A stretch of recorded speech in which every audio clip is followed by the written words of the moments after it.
in that way, and I'll give you a caveat to that too in a moment.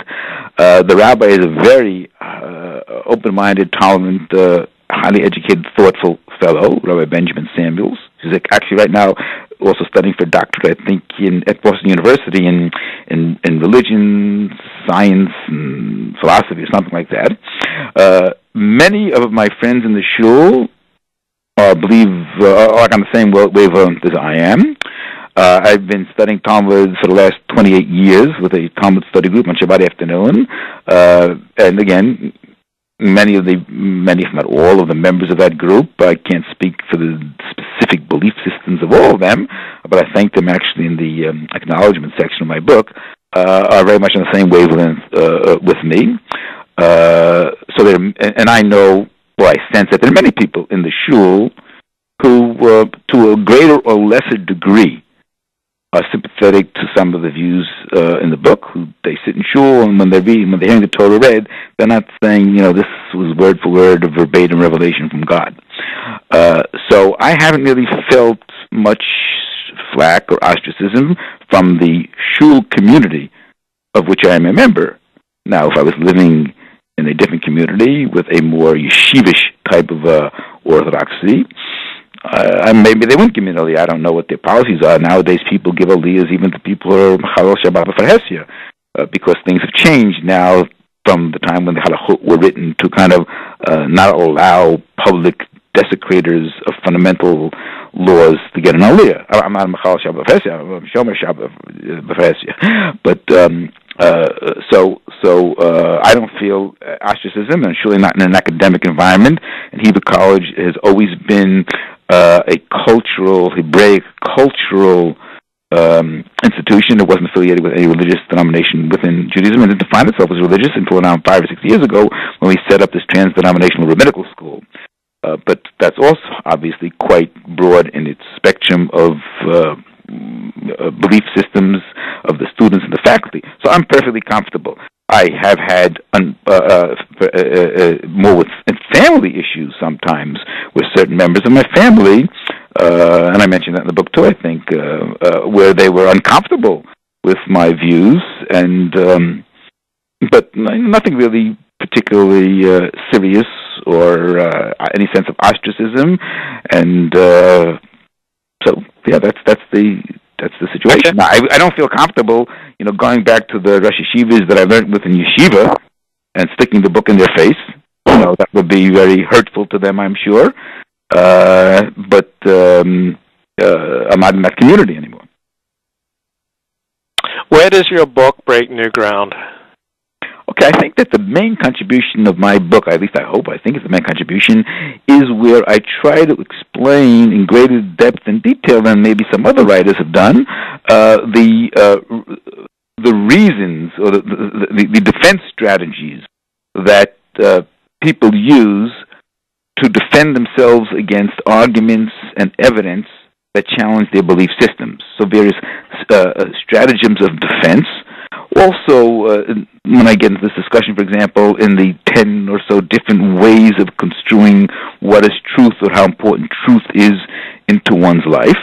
A third thing, I think also the book, because I do have a chapter on Christian fundamentalism and on Islamic fundamentalism, is kind of the comparative cross-religious perspective and showing a lot of similarities and affinities in fundamentalism across the board. Also, I think I have a very interesting section where I look at an anthropological study basically by Evans Pritchard, a very famous British anthropologist, who looks at the way in which some non-literate Sudanese tribes, the Azande, have a highly complex belief in magic and oracles and sorcery, and trying to analyze how is it that they can keep their belief systems cohere for them, even when there seems to be evidence against the efficacy of the oracle or the magic, etc.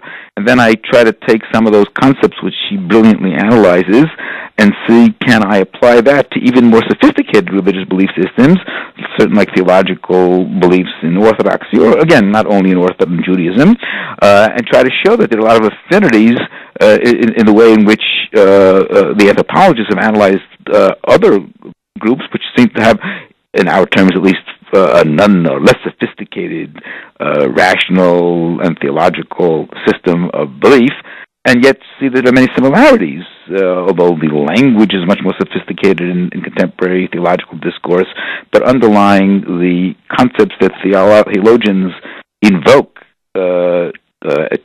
to explain or challenges to their belief system have a lot of similarity to these more primitive methods. So my book is very provocative and controversial. It's written in that tone and deliberately in a certain sense because I want to arouse people to self-reflection and critical thinking. So I think there are a lot of original contributions, but on the other hand, all scholarship is the combination of what you learn from other people. So I cite many different people. I maybe put things together in a unique way, and that's a part of my contribution. I also have this first chapter in which I talk about my own personal grappling with these issues. So, that may be something. I know some people have very much appreciated that, found that very interesting.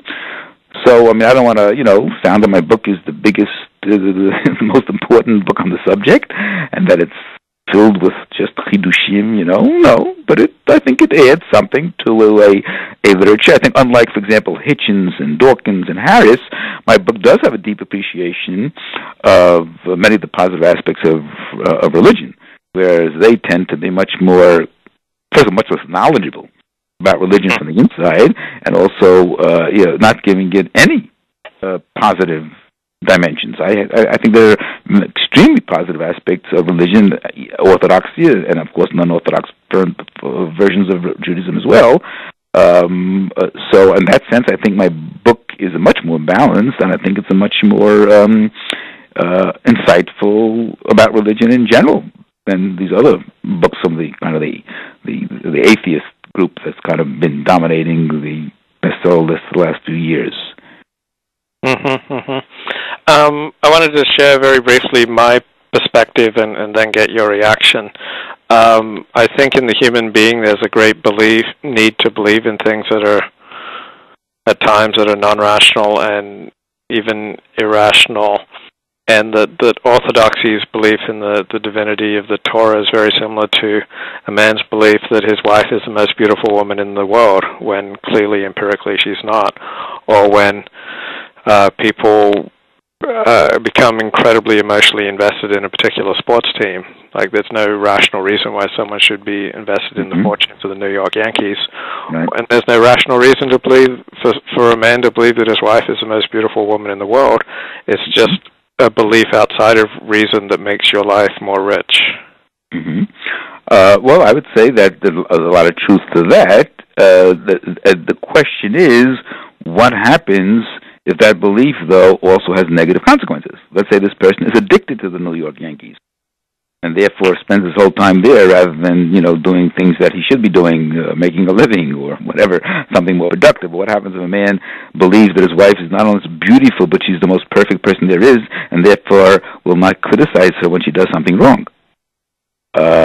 So I definitely agree with you that, and I have a whole section of the book about this, where I try to play the devil's advocate, not just play it. I say, who says that reason is the ultimate criteria for guiding us in how we should lead our life? Reason is an evolved tool of, Homo sapiens, which serves some very important survival functions. That's why it evolved. But it doesn't mean that there isn't a role for emotion, for intuition, for the poetic, for the imagination, etc., which are also very important and maybe in many ways are more important in terms of making life happy, meaningful, and also for survival. So it's not that I'm saying reason is the be-all and end-all. However, it is still a very powerful and useful tool, obviously. All modern science and medicine is based upon, to a large extent, the use of reason in the development of the scientific method. So it is, therefore, you can acknowledge the role that emotional or irrational, even sometimes irrational factors play in life, and they can often be constructive, but not when they're blatantly anti-rational, and particularly where that's going to lead to negative consequences. I talk about this also. In fact, you give that interesting example. I have a chapter